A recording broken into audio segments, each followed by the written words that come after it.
Olá, meu nome é Marcos Carvalho Lopes e este é o podcast Filosofia Pop. Este é o nosso episódio número 246 e recebemos o jurista Lênio Streck para uma conversa sobre a filosofia no direito. É também um episódio especial. Com ele, celebramos 11 anos de podcast. Mas como a experiência é, na expressão do Pedro Nava, um farol apontado para trás, seguimos cometendo alguns erros próprios do nosso amadorismo. Conversamos com o professor Lênio há cerca de 1 ano e meio e simplesmente esquecemos de gravar a conversa. Agora, depois de alguns desencontros, finalmente conseguimos registrar essa conversa. O resultado é um diálogo instigante sobre como a filosofia tem sido pensada no campo jurídico e fica o convite para ouvir até o final. Encerramos o episódio com a canção Não Cabe em uma Kombi, parte do acervo do Pedro Ivo, do canal Ateu Informa.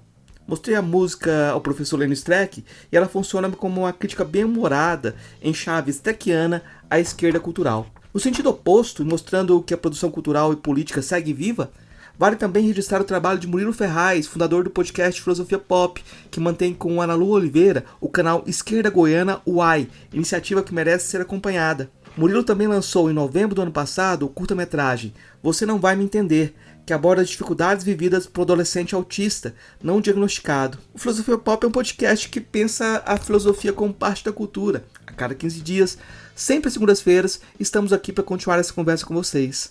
O episódio de hoje é uma parceria com o projeto de extensão Filosofia, Cultura Popular e Ética, desenvolvido na Universidade Federal de Jataí. Vamos então para a nossa conversa com Lênio Streck sobre filosofia no direito.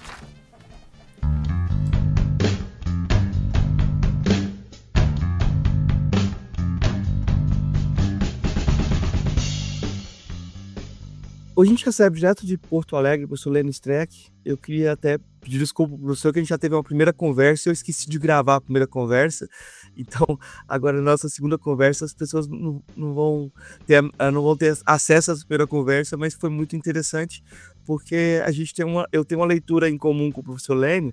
Quando eu terminei a graduação, estava terminando a graduação em filosofia, eu fui procurar aquele autor que seria referência para me entrar no debate conseguir começar a filosofar. Eu comecei a ler tudo do Ernildo Stein. Tudo do Ernildo Stein que me pegava na mão, eu comecei a ler, os meus colegas falavam assim, o que você está fazendo? Uma graduação em Ernildo Stein? Eu falei, porque a gente tem que procurar a referência máxima do nosso campo, né? Para a gente poder começar a jogar o jogo, né? E agora, estudando filosofia do direito, eu comecei a ler tudo do Lênio Streck. Então eu tenho esses dois autores em comum, né? E o Ernildo Stein é uma referência para o professor Lênio. E eu queria começar perguntando justamente sobre essa relação entre filosofia e direito. Eu queria que você me falasse um pouco qual que é a relação entre filosofia e direito, filosofia no direito.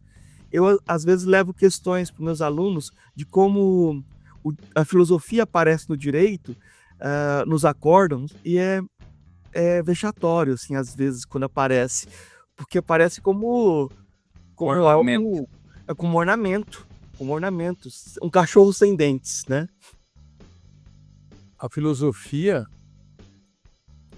no direito, essa é uma questão que o Stein e eu bolamos certa vez.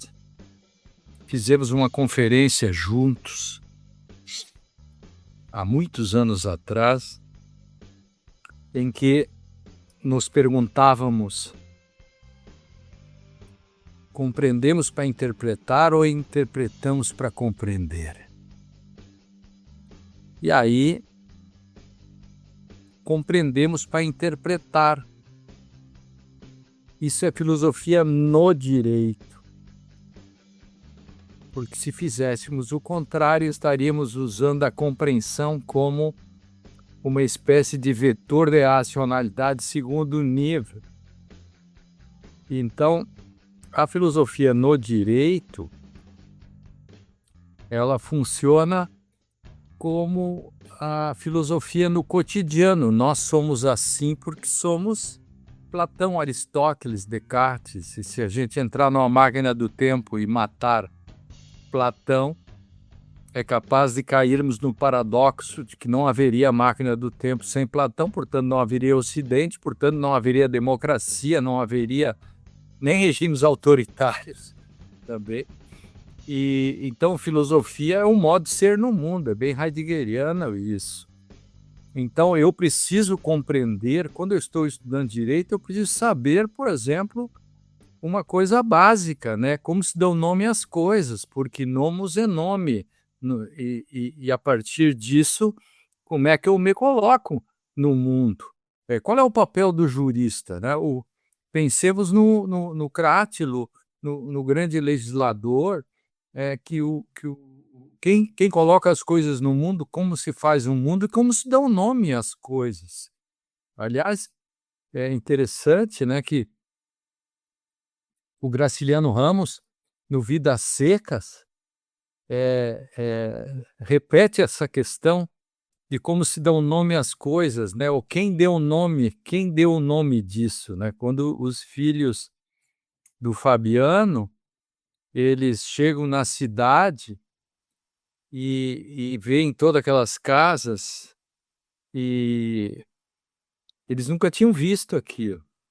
Só ali você para a leitura e, a partir disso, você tem um mês de aula de filosofia e de compreensão das coisas. Ali você tem a Bíblia, no princípio era o verbo, você tem a relação no crátilo da justeza dos nomes. Como se dá um nome, afinal? Porque eu quero dar o nome ou porque o nome já está. Existe uma questão de natureza entre palavras e coisas. E os filhos de Fabiano, eu gosto muito de usar isso nas aulas. Os filhos de Fabiano, um pergunta para o outro, né? Se tudo aquilo que está ali foi feito por gente. Mas se foi feito por gente, quem deu nome para tudo isso? Ali você tem o universo, o mundo todo. Quer dizer, a partir disso, e se você for em Swift, se for para a Academia de Ciências de Lagado, quando Gulliver visita a academia e vê lá os cientistas, um inventou os emojis, que a gente usa hoje, e o outro elimina a linguagem. Em vez da linguagem, ele mostra a própria coisa, como a televisão faz hoje, né?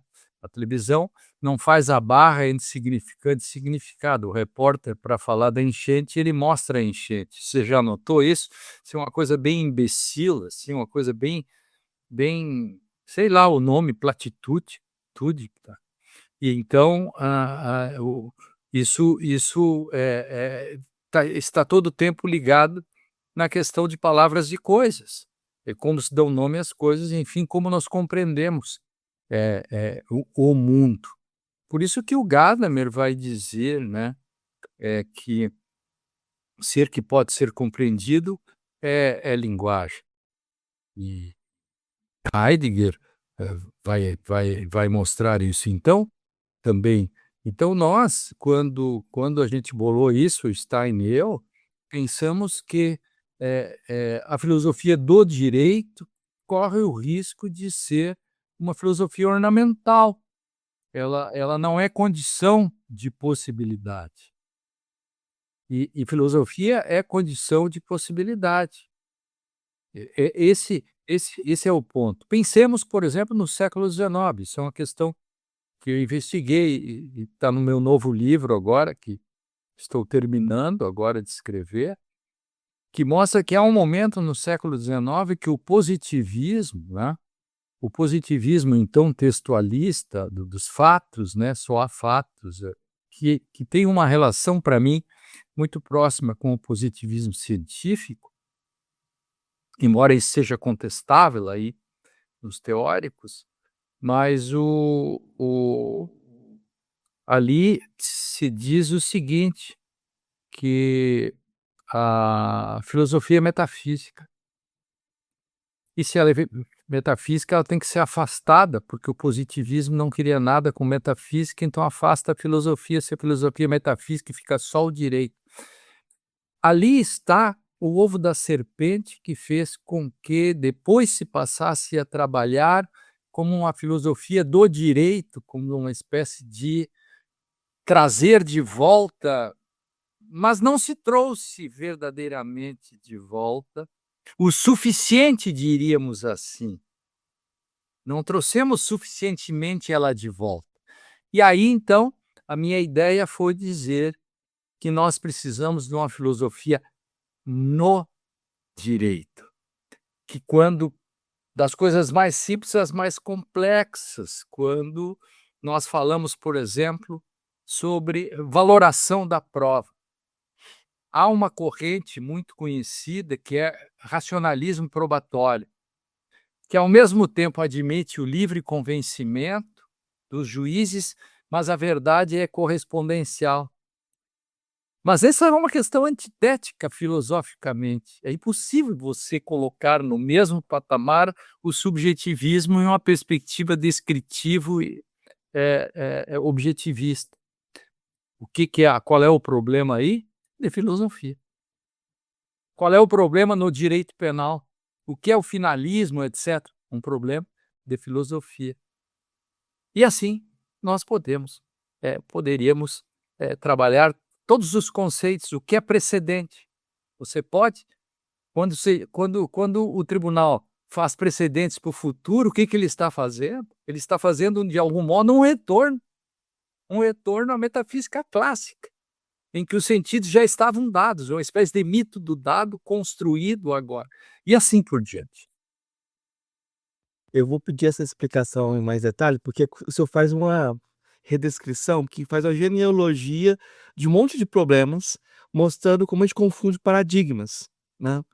Há esse paradigma clássico e o paradigma representacionista, e volta e meia a confusão entre eles e a reivindicação cruzada dos 2 ao mesmo tempo, né. Eu acho que o senhor poderia explicar um pouquinho como esses exemplos se encaixam, que esses exemplos que o senhor falou já se encaixam nessa confusão, né. No direito, você está falando da cotidianidade das práticas jurídicas, como é isso, e isso demonstra que a filosofia é condição de possibilidade. Um juiz que diz: eu decido com meu livre convencimento ou conforme minha consciência. Paradigma da filosofia da consciência. Subjetivismo. Uma vulgata ou não vamos discutir aqui qual é o nível da vulgata disso, né. De fato, é possível uma linguagem privada, se ela já está eivada, né, de algum modo, numa antecipação de sentido, mas aí nós vamos aprofundar demais, também não é para tanto, né, nós estamos só fazendo um podcast. E o juiz, na mesma decisão, ele diz que está procurando a verdade real, ou que ele encontrou ela. Ou ele diz que, afinal de contas, os fatos estão claros e que falam por si.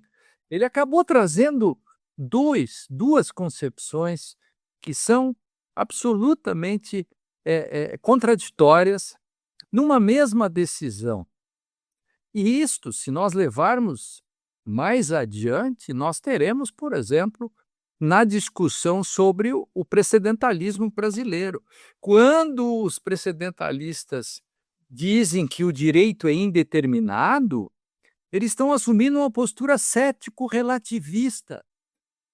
E isto é filosofia. Se você não entende o que é uma postura cética, ou não entende, por exemplo, por que Gadamer diz o relativismo tem que ser enfrentado, destruído, porque ele é um antirrelativista, é porque ali está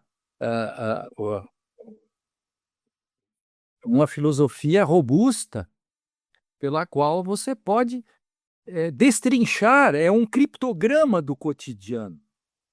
Todas essas questões do direito que aparecem, a filosofia é o criptograma, é o código. Você digite o código, aí você põe ali o código e começam a aparecer as coisas. Está tudo obscuro, etc. Aí você digita o código e começam a aparecer as coisas. No fundo, a gente faz um método hermenêutico é a reconstrução, é um revolvimento do chão linguístico que está assentado sempre à tradição, e aí se faz uma reconstrução da história institucional e o fenômeno aparece como ele é. É uma espécie de palimpsesto, você vai raspando. Então, a filosofia, nesse caso, a filosofia no direito é o código que você põe para que a tela se ilumine e você consiga ler, digamos, as coisas do direito. Posso usar a terminologia do Herido Stein, eu diria que é uma proposta aletológica, uma proposta de trazer uma frase sua: "Estamos condenados a interpretar". Estamos condenados a interpretar, exatamente. Nós sempre interpretamos, porque nós somos seres linguísticos e não há grau zero de sentido. Então, não há um ponto arquimediano pelo qual eu possa dizer o mundo como se nada tivesse acontecido antes de mim. Aliás, isso é facilmente comprovável, né, na própria psicanálise, quando diz que a linguagem surge na falta.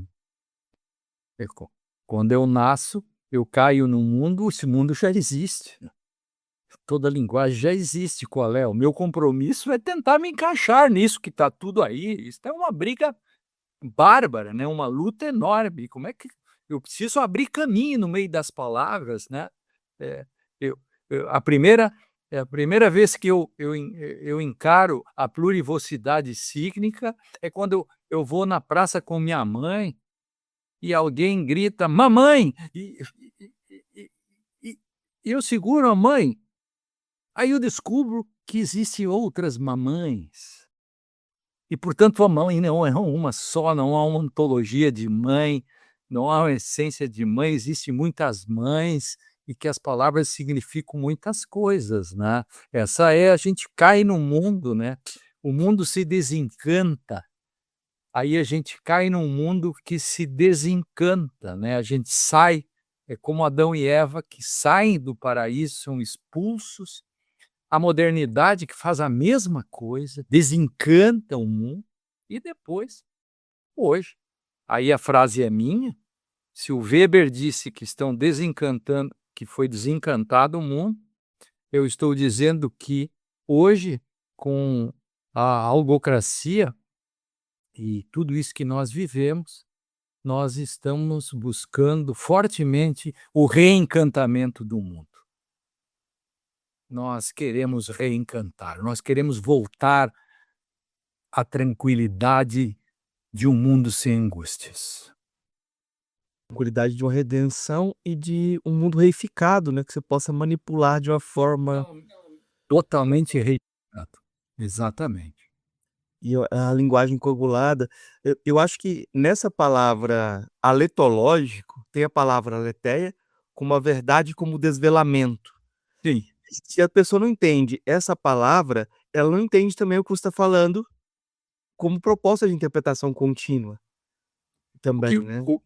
o Heidegger, isso é magnífico, o Heidegger diz que você entra nesse processo, e aí entra mesmo literalmente com a palavra Erschlossenheit, abertura, quer dizer, Schloss é castelo, está fechado, Schlüssel é chave, e aí você usa a chave Schlüssel para abrir e entrar e faz a abertura, é a Schlossernheit. Aí você faz uma Entdeckenheit, o descobrimento. Você tira a coberta, tira a coberta. Então você tem Schlossernheit, Entdeckenheit, e aí entra isso que você acabou de falar, que é o desvelamento, Unverborgenheit, que é o terceiro. Então, mas se dá tudo junto, é o processo de entrada dessa aletheia, aleté, né, desvelamento. Então, é verdade que se dá assim. Eu fiz minha graduação na UFG, né, em Goiânia, lá tinha um professor heideggeriano que fazia a gente ler os textos muito devagar, era um trabalho por semana, ele era um carrasco, ele falava que era a terceira fase do vestibular. E o primeiro texto que eu entreguei para ele, eu tinha 16 anos, eu entrei muito novo na faculdade, era um texto sobre o Fanon, e ele me deu 0, e falou que eu tinha copiado de um comentador muito ruim. Eu estava lendo Nietzsche, O Crepúsculo dos Ídolos, e quando eu li Fanon, eu falei: "Nossa, isso aqui é absurdo".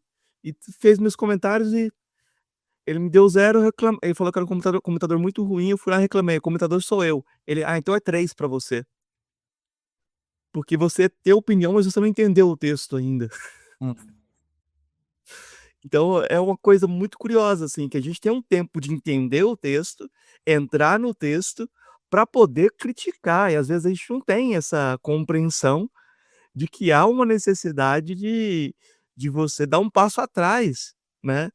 A gente já vem com a opinião pronta e não consegue fazer esse caminho.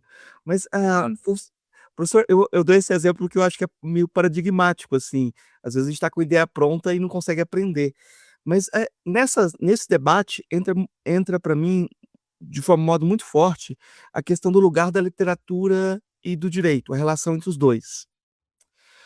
Eu estudei, também no doutorado o Hort, né, o Richard Hort, e ele faz uma distinção em relação ao Heidegger, porque o Heidegger coloca 2 montanhas separadas, a montanha dos poetas e a montanha dos pensadores.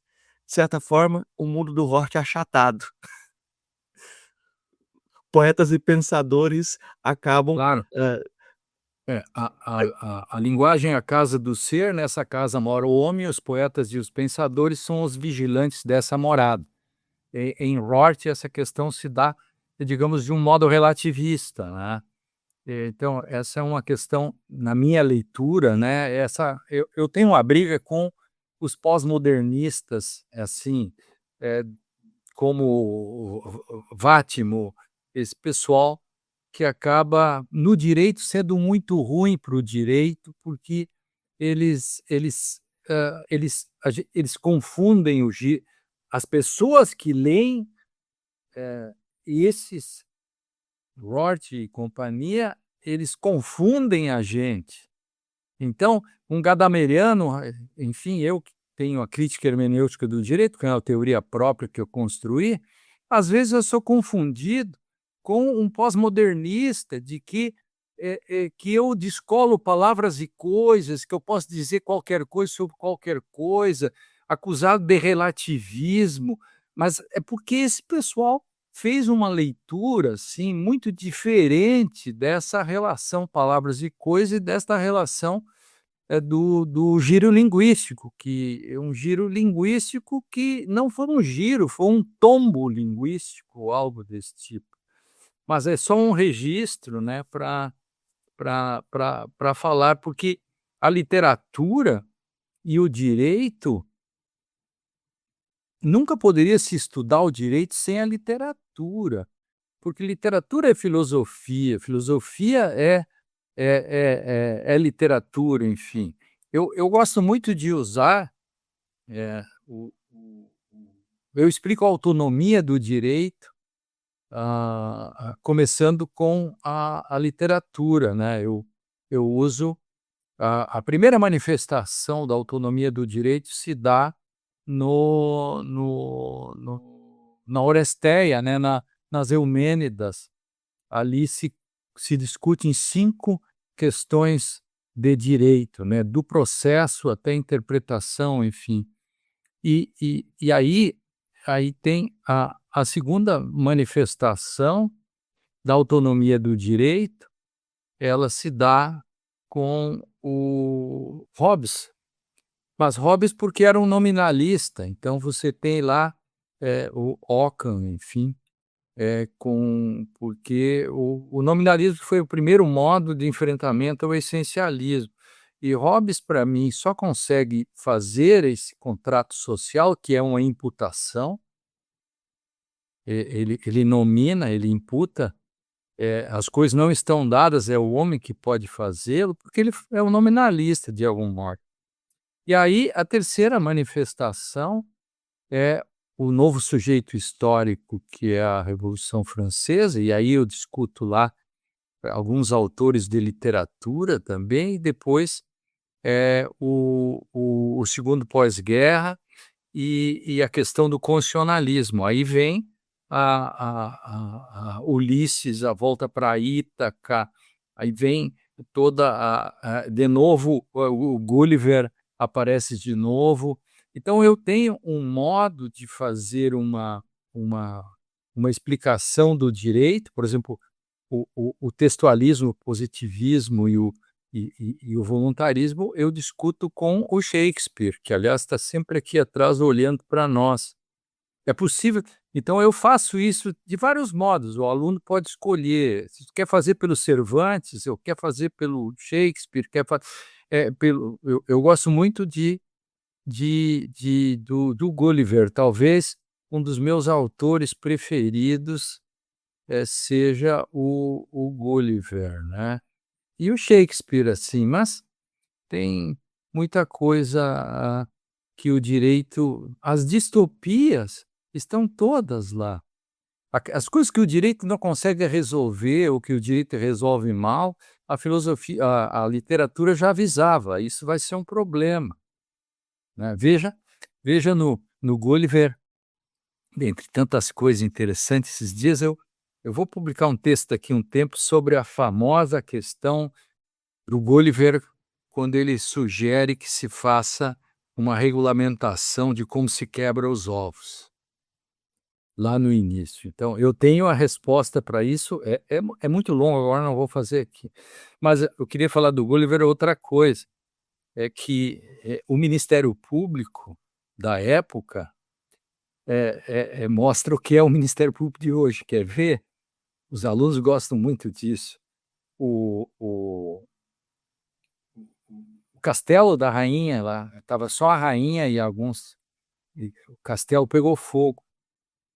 E as pessoas todas gritando: "Ó céus, pegou fogo", enfim, e a pobre da rainha estava lá, né. Aí o Gulliver não podia pegar aqueles baldinhos, né, desse tamanho para molhar, aí o Gulliver teve a ideia e urinou em cima do castelo. E apagou o fogo e comemoraram, né, salvou a rainha e etc, etc. O Ministério Público de então denunciou, processou o Gulliver, e a pena era de morte, para aquele que urinasse em prédios públicos. Entendeu? Então veja como estava lá, está tudo, se você pegar Shakespeare, tudo, as grandes questões estão lá. O medida por medida, então, adianta em 400 anos toda a discussão de todos os dias que acontece na cotidianidade das práticas tribunalícias. Quando eu pego o Hort é o filósofo preferido do Harold Bloom. Os 2 eram muito amigos, né. E tem uma conversa no final da vida do Bloom com o Hort, eles estão conversando sobre essa cultura literária. E aí o Bloom fala assim: "O problema é que isso é ruim pra literatura e pra filosofia". Isso. Você acaba Bom, aí, Marcos, tem uma coisa, você tem uma centelha nisso aí que é muito interessante, ó. O Eco pegou bem isso. Eu agora vou dar uma aula sobre superinterpretação.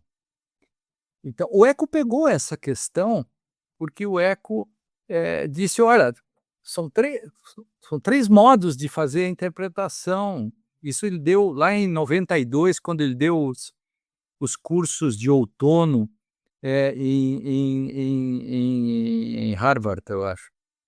Então, ele diz que, eh, existia um modo de fazer, de crítica literária, em que, se ficava tão preso ao texto, que era o próprio texto, basicamente. Aí depois se soltou totalmente, e aí começou-se a dizer, por exemplo, que pelo fato do Pinóquio, ser filho de carpinteiro, fazer uma analogia com o menino Jesus. São os exageros da superinterpretação. E, aí a gente tem um exemplo no nosso livro Superinterpretação, que a gente fomos classificados entre os 10 finalistas do Jabuti do ano retrasado. E aí um dos exemplos que a gente cita é: imaginemos alguém interpretando Dom Casmurro, e aí diz que Capitu era um transexual. Quer dizer, há limites na interpretação. Você pode passar um ano discutindo se Capitu traiu o Bentinho. Agora, Capitu era uma mulher, esses são os limites da interpretação. Assim, no direito, desse modo. A gente fez a nossa. Quando eu fiz a ABC 44, essa aí da presunção da inocência, a base foi a superinterpretação do Eco. Né, que, aliás, a Rosa Weber cita depois, mas esquece de citar que fui eu que disse na petição. A assessoria dela me escanteou nesse negócio. Enfim, faz parte da vida. E aí o Eco coloca o outro modo, né, que é um modo intermediário, que é, digamos assim, um modo hermenêutico de fazer a interpretação de textos literários. Né? Mas isso tem a ver, por exemplo, que um relativismo faz mal para a filosofia e faz mal para a literatura.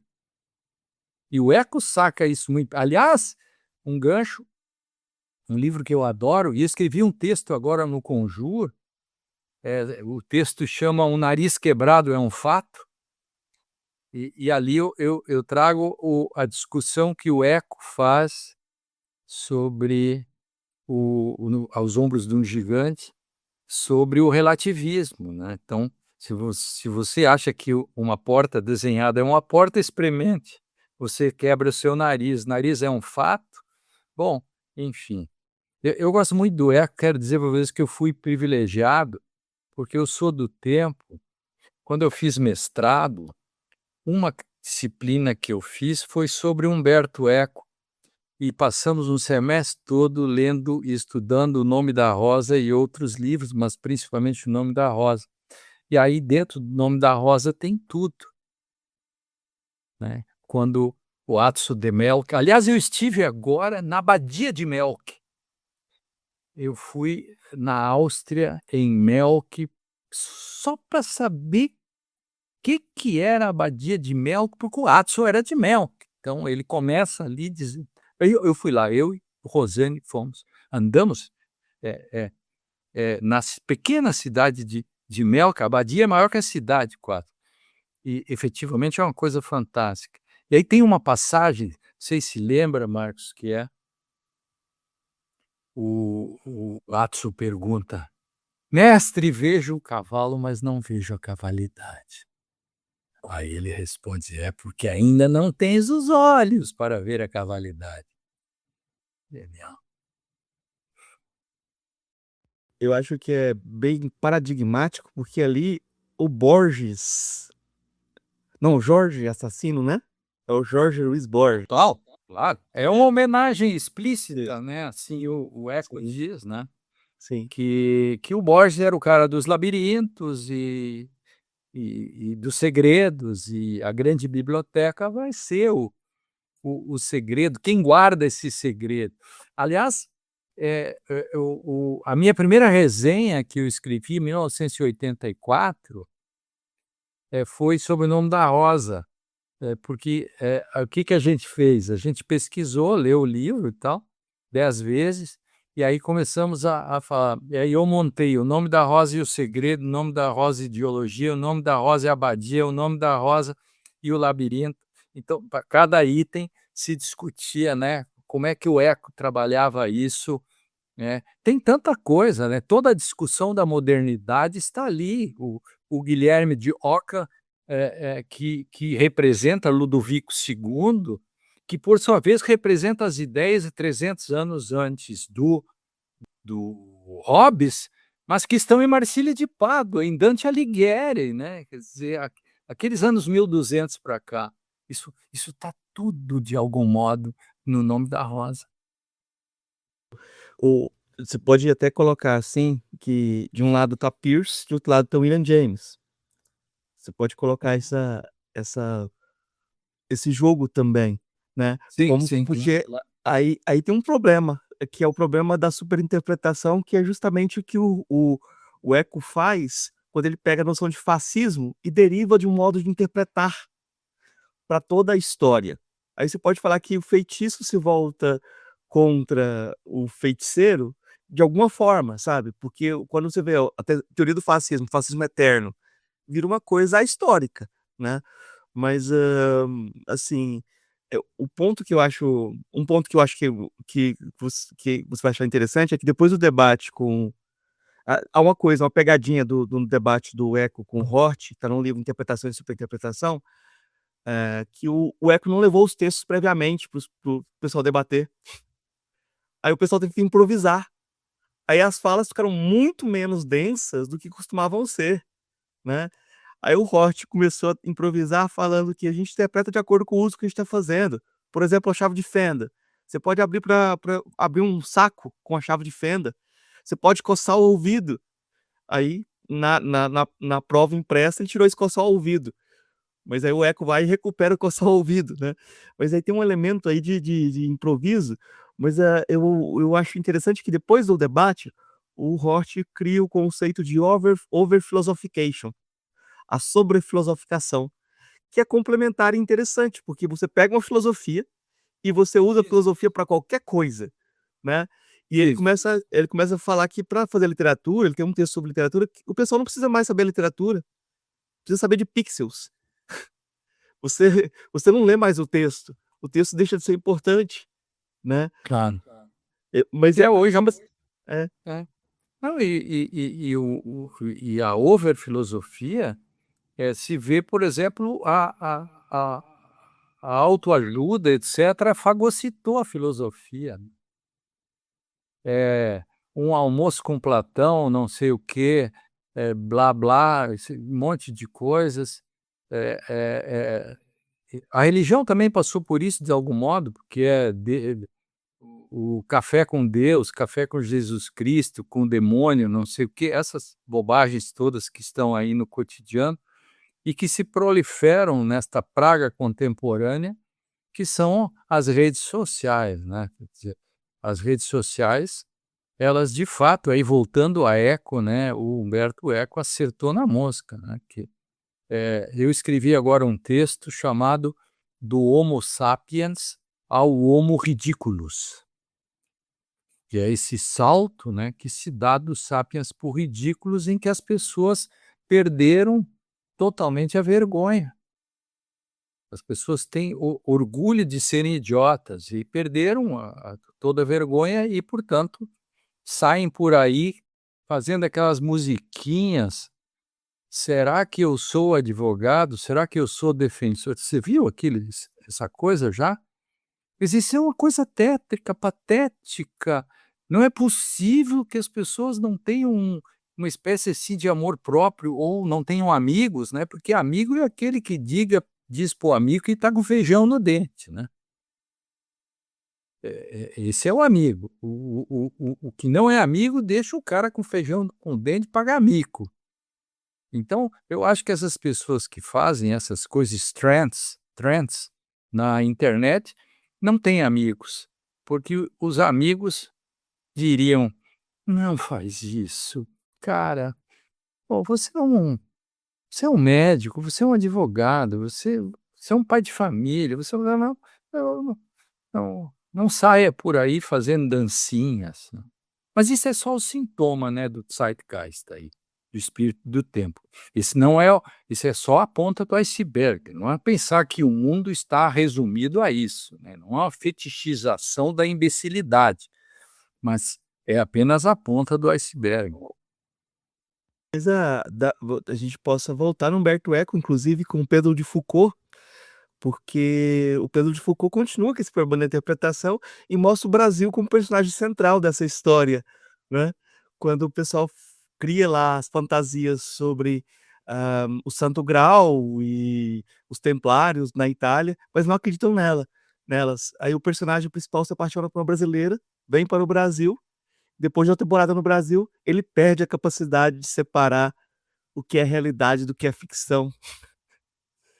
Fantástico, é isso, E fantástico.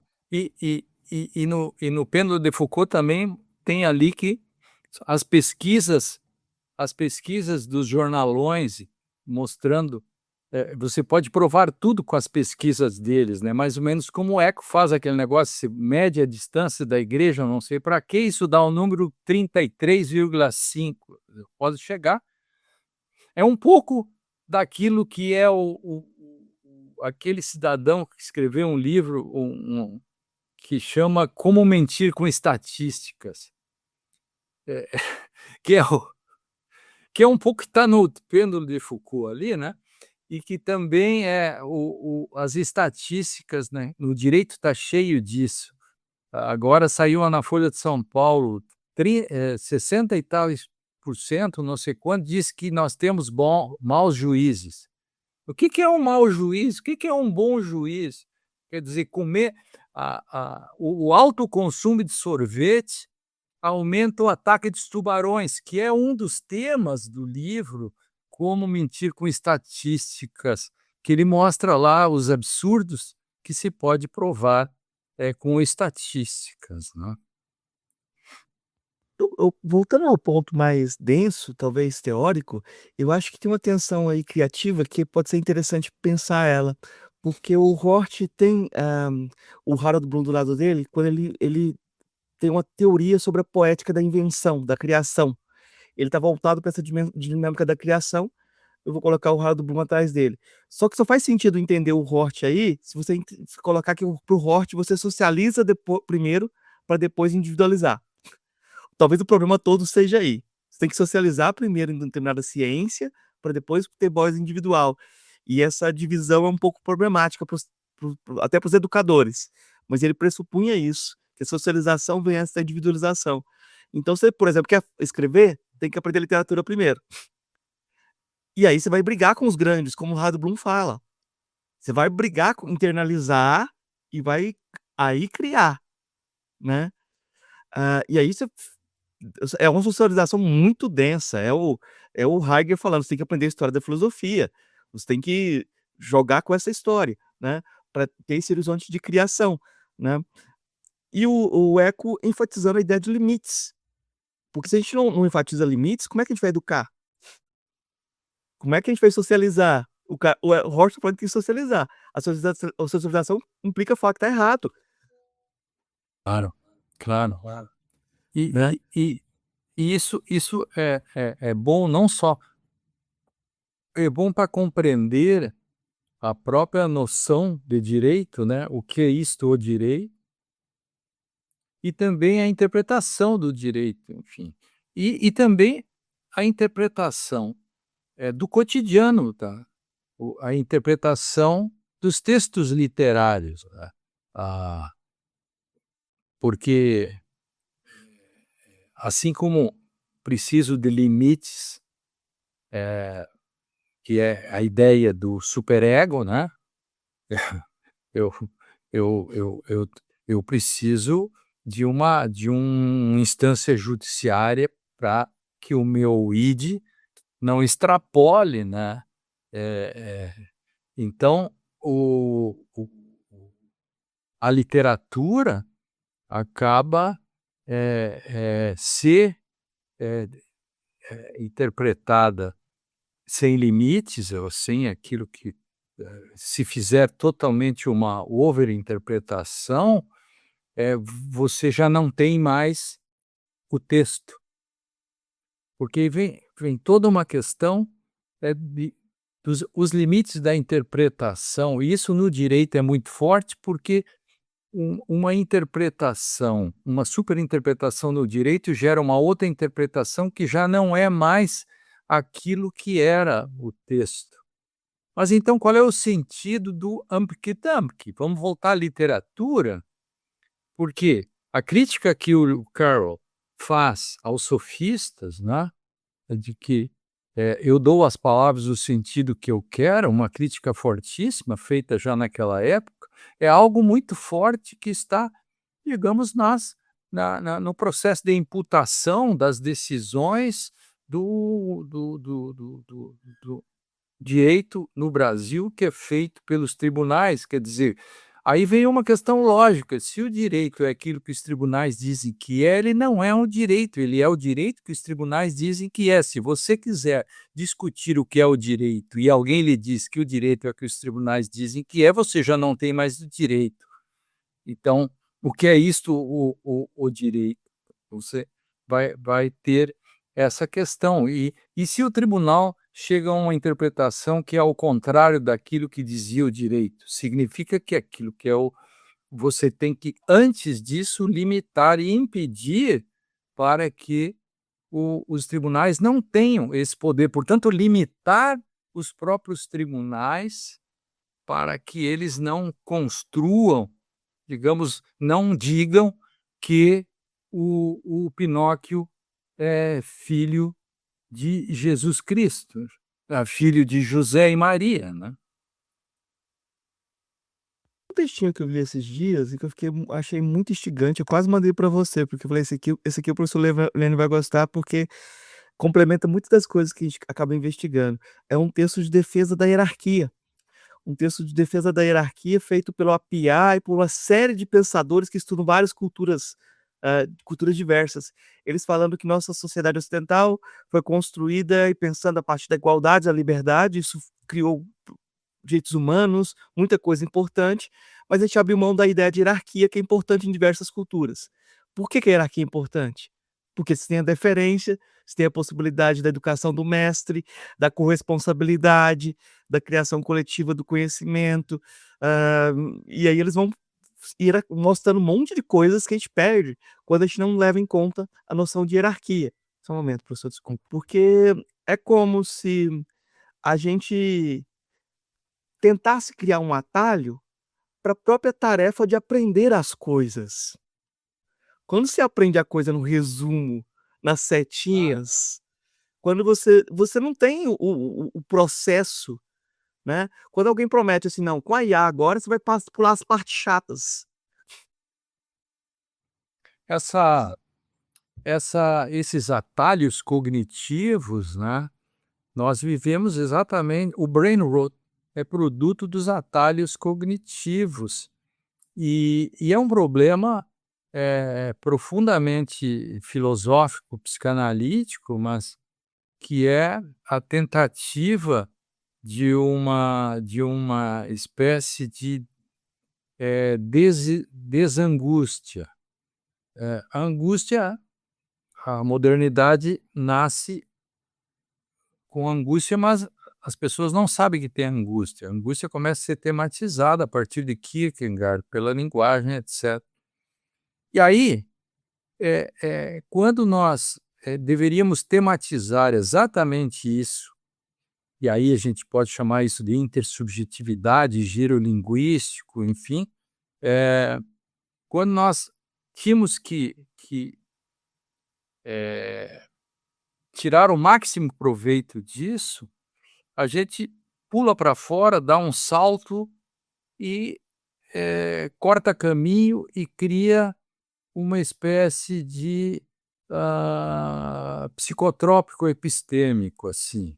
Queremos tudo pronto e acabado, prêt à porter, prêt à penser, prêt à parler. No direito, então, isso é terrível, porque primeiro, já não se lê, segundo, tudo é resumo, resumo do resumo, e mais, há respostas antes das perguntas. O que eu queria dizer, quando eu digo que aí é um problema filosófico forte, é que esse atalho cognitivo é buscar respostas antes que as perguntas sejam feitas. E eu não quero mais me angustiar. Eu corto a angústia, tento tirar fora, como se eu pudesse viver sem angústia, como se eu pudesse ter um mundo que me é apresentado como o mito do dado. Por isso que, na minha tese do reencantamento do mundo, eu estou dizendo que há uma saudade das cartografias da pré-modernidade, de algum modo. Então, o caminho do algoritmo hoje, ele apressa isso. Isso tudo sem o algoritmo seria feito de um modo. O algoritmo apressa isso com um custo mais alto ainda. Então, nós temos isso, né? E você falava do Appiah, o Appiah tem um best-seller que é sobre a honra, né? Mostrando que a vergonha faz com que o mundo mude, né? Então, a questão de honra, né? Os pezinhos das chinesas pararam de ser atados e mutilados, porque isso causou vergonha, ninguém mais aguentava. Quer dizer, os duelos pararam na Inglaterra, a própria escravidão ele mostra muito bem essa questão. Eu fico pensando, hoje, com tanta coisa que se faz nas redes sociais, que está faltando a vergonha, né? As pessoas tinham que ter vergonha. A vergonha salva, sabe? A vergonha é salvadora. Perder a vergonha é perder a sua ligação com um mundo mínimo de convivência dentro de um padrão social, hierárquico, inclusive, né? Que junta isso com que alguém pode dizer que isto é assim. Por quê? Se eu não posso dizer que Chico Buarque é melhor que Amado Batista, eu fracassei, né? Na verdade, o Amado Batista queria ser roqueiro, ele fracassou e virou brega. Isso explica muitas das coisas do mundo. É. Os fracassados vão para o interior e viram brega. Mas Eu vou ser o sertanejo universitário. isso, mas é tudo roqueiro hoje em dia, tudo com a mesma tatuagem, a mesma banda de rock atrás, não Hum. tem diferenciação. Mas, aí outra coisa assim, sem hierarquia, sem, essa limitação, a ideia de que o Supremo Tribunal pode ser o superego da sociedade, eh,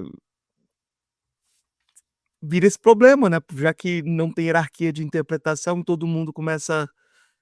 Parece que a abertura para que a interpretação seja de alguma forma, desconectada. Nós o Supremo é produto e produtor, né? O aluno chega a juiz, chega a promotor, chega a advogado, que depois se transforma e um dia inexorável que ele vai chegar nas altas cortes. Eles não caem do céu. O direito não é feito de anjos e, portanto, de algum modo, as pessoas vão chegar na corte. Eles trazem toda a sua carga de um imaginário que se construiu a partir de teses absolutamente destituídas de filosofia. Por exemplo, aí falta de novo, a filosofia faz falta sempre, que é o problema. Por exemplo, se você institucionaliza o livre convencimento, você está institucionalizando um paradigma da mente, do sujeito solipsista, de algum modo, ou, como diz o Matei, da barbárie interior do sujeito, que é denunciado por Bachelard também, por tantos autores. E, e, e esse universo que se cria de que, quando você vai ao judiciário, você está pedindo a opinião do juiz, a opinião pessoal dele, como se ele tivesse que filtrar pela sua mente privilegiada o privilégio cognitivo do juiz e só então dar a decisão. Se você acredita ou se isso se institucionaliza, você não pode se surpreender com um Supremo ou um STJ que decida do modo como decide como quer. Então, as pessoas, quando vão ao judiciário, têm que esperar que as decisões sejam de acordo com algo que está externo ao juiz. Aí vem outra questão filosófica. O que é a verdade? Com que tipo de verdade? Qual é o compromisso epistemológico que tem a comunidade jurídica acerca do conhecimento, acerca do conceito de verdade que usam? Aí, como não há um compromisso epistemológico, eles aceitam que as decisões sejam subjetivistas a partir do privilégio cognitivo e o protagonismo judicial e acham que podem fazer o controle disso por verdade correspondencial, adequatio intellectum et rei. Quer dizer, você decide por adequatio rei et intellectum e depois quer segurar isso por adequatio intellectum et rei, ou seja, pela verdade adequacionista. É incrível isso acontece. Então, mas por quê? Por aquilo que nós falamos no início, quer dizer, estamos chegando no final, praticamente, da nossa fala, com aquilo que nós começamos, a filosofia no direito. Então, quando você tem um tribunal que faz superinterpretações. Isso, regra geral, né? O direito está eivado de discricionariedade, e a discricionariedade, inexoravelmente, é uma superinterpretação, ou seja, a ausência de limites. Então, aí vem um conceito que me é muito caro, que está no meu livro, o Dicionário de Hermenêutica. Dentro desse livro tem, e nós não combinamos nada.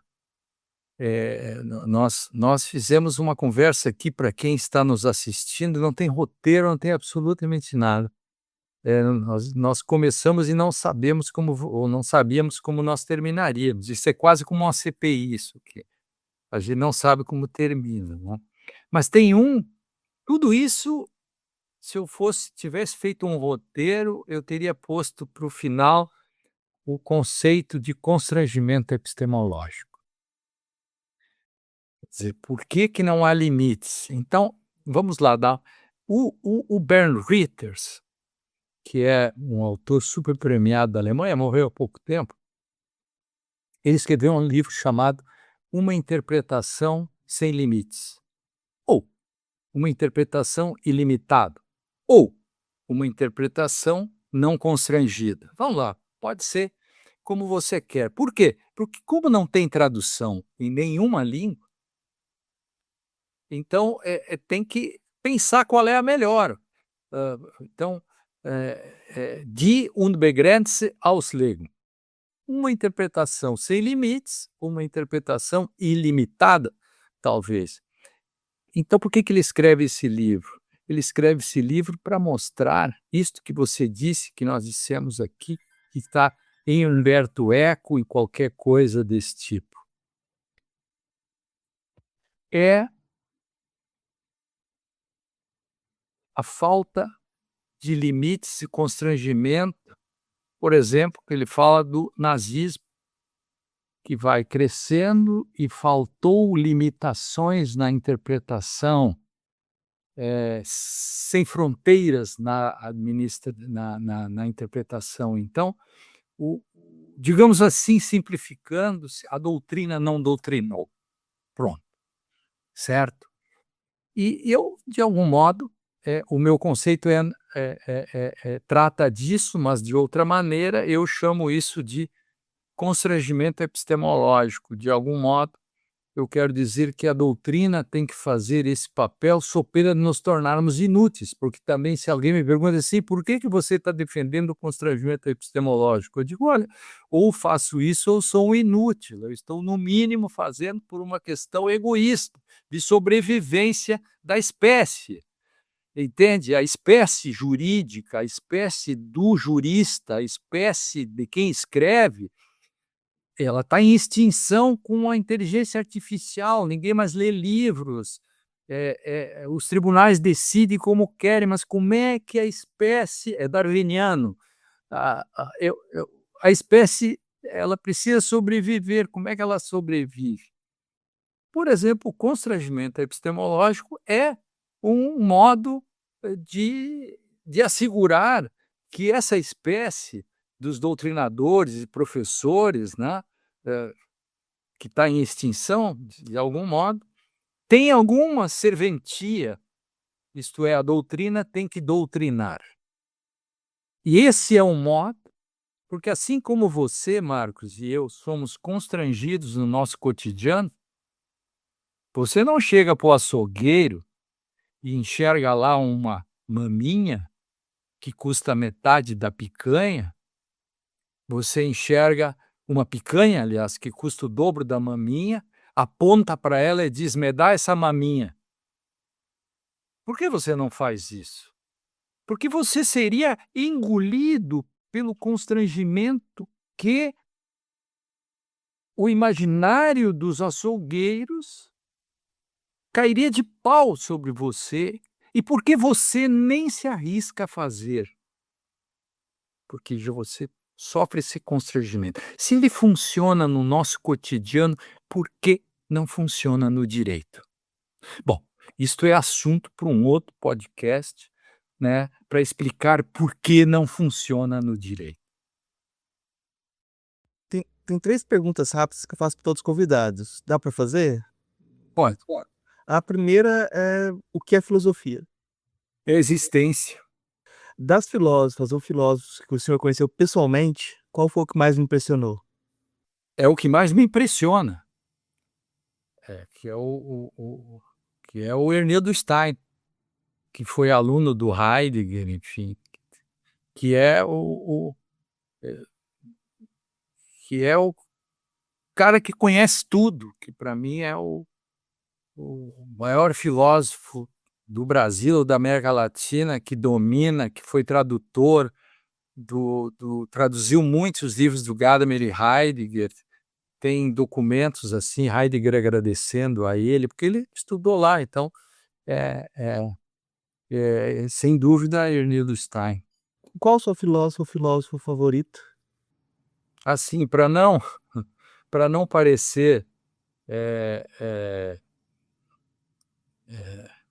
exagerado, né, para mim, o meu filósofo, preferido é o Gadamer, né, que tá tudo na mesma linha, assim, né, mas é o Gadamer pela eu poderia dizer que é o Heidegger, que é mais completo, etcétera, mas digamos, eu não quero ser pretensioso assim, eu fico dentro das minhas chinelas também, é porque a obra do Heidegger é tão vasta, que eu me contento com quem escreveu menos um pouco, e que esteja talvez mais ao meu alcance, que é o Gadamer.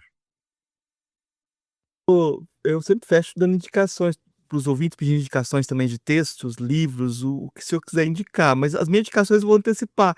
Eh, a obra do professor, Lênio Streck, a gente falou do dicionário de hermenêutica, mas tem um dicionário do senso em comum, que é o complemento poético, vamos colocar assim. Gosto Você muito.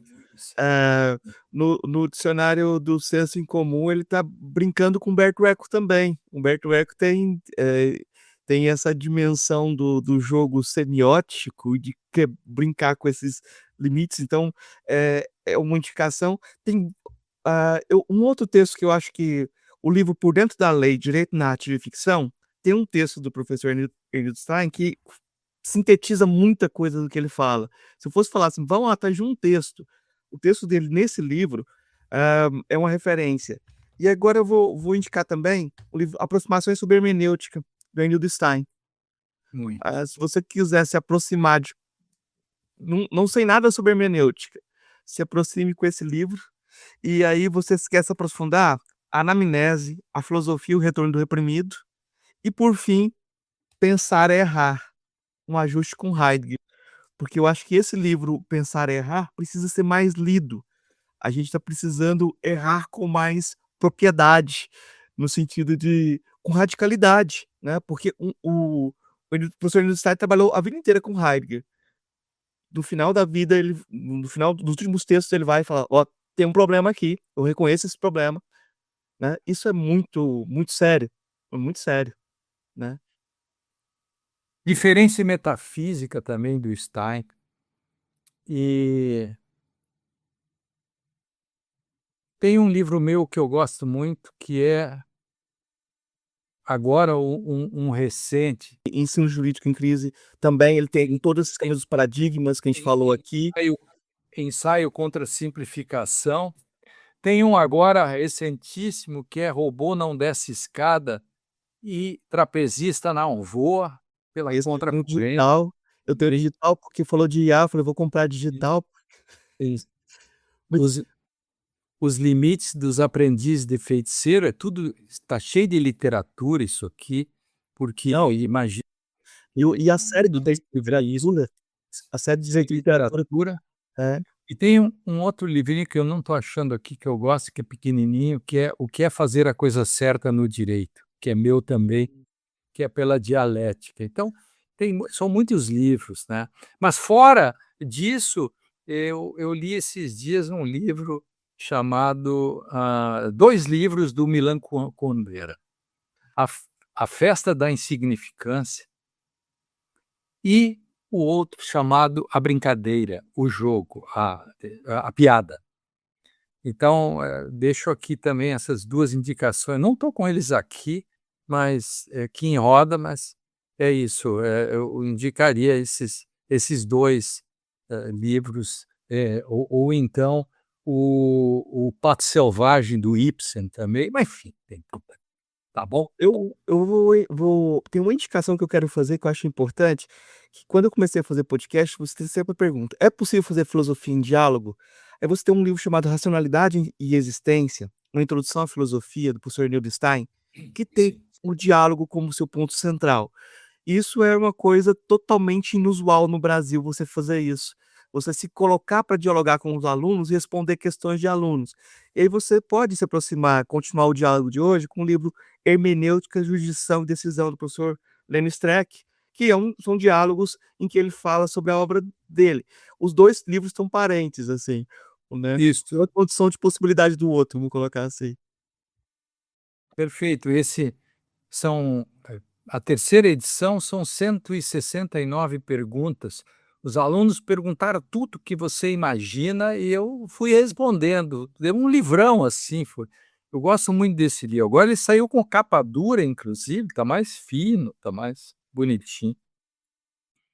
Por edição, eu vou atrás depois da terceira, porque esse livro parece que é como esse é um daqueles livros que nunca tem ponto final, é uma conversa contínua, porque a teoria vai evoluir e você tem então a gente precisa estar se atualizando, né. Professor, muito obrigado, quero agradecer muito pela possibilidade de diálogo, deixar o espaço aberto para divulgar o que você quiser divulgar. Claro. Você gravou hoje, né? Hoje, você veio e eu gravei. Tá bom. Viu? Tá bem. Abraço, querido.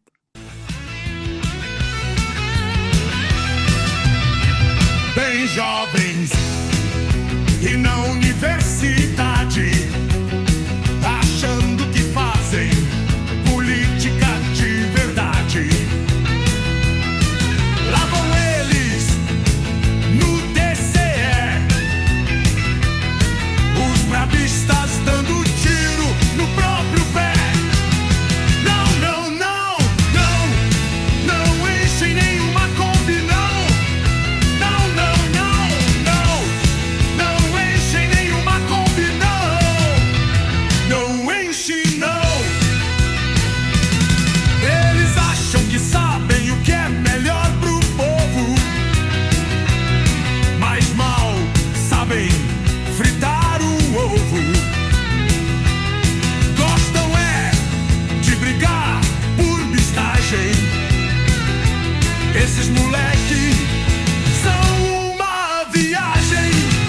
Não, não, não, não, não enchem nenhuma Kombi, não. Não, não, não, não, não enchem nenhuma Kombi, não. Não enche, não. Seu ídolo é o sapato e são bravos de verdade. E o que o pobre tem que fazer? Roubar um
Ei, gostou do nosso episódio? Apoia a gente lá no Catarse, é só R$5 por mês, o preço de um cafezinho. Ajuda a gente a continuar divulgando a filosofia no Brasil. catarse.me/filosofia_pop.